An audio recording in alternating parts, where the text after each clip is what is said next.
Good morning and welcome to Port St. Lucie. This is Professor Tefero for Bernanke Macroeconomics. Ooh, don't get scared.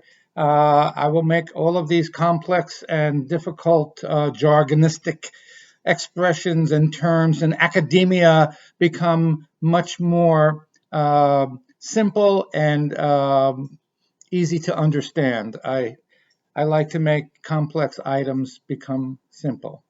So let's look at three principles of Bernanke from his book that are not quite that simple, but I will break them down for you.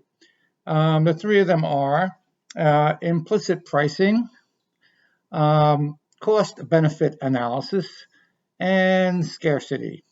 Let's take one at a time and go over them carefully.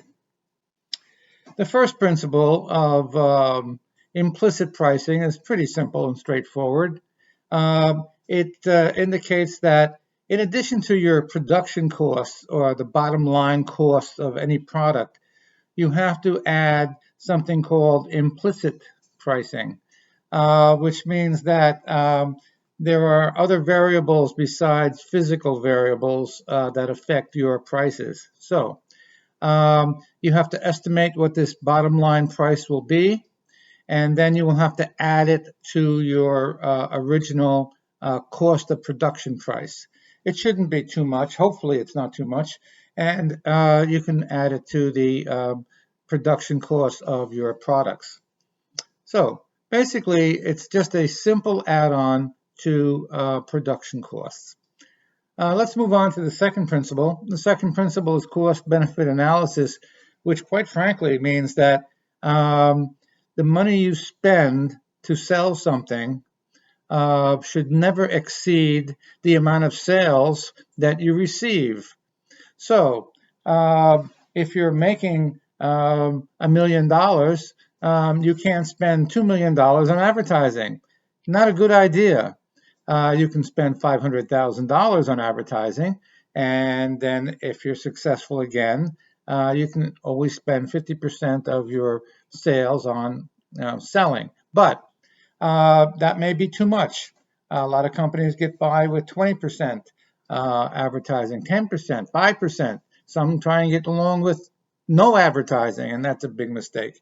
But we're not here to judge other companies. We're only here to find out what cost-benefit analysis is in its basic form. And in its basic form, it means that you shouldn't spend more than you make when you are selling your products. It's as simple as that. Okay, let's look on to the third principle of Bernanke, and that's scarcity, which is closely related to supply and demand, which I'm sure you all know about. What scarcity says is that when some people have more of something, other people have less of it. For example, oil.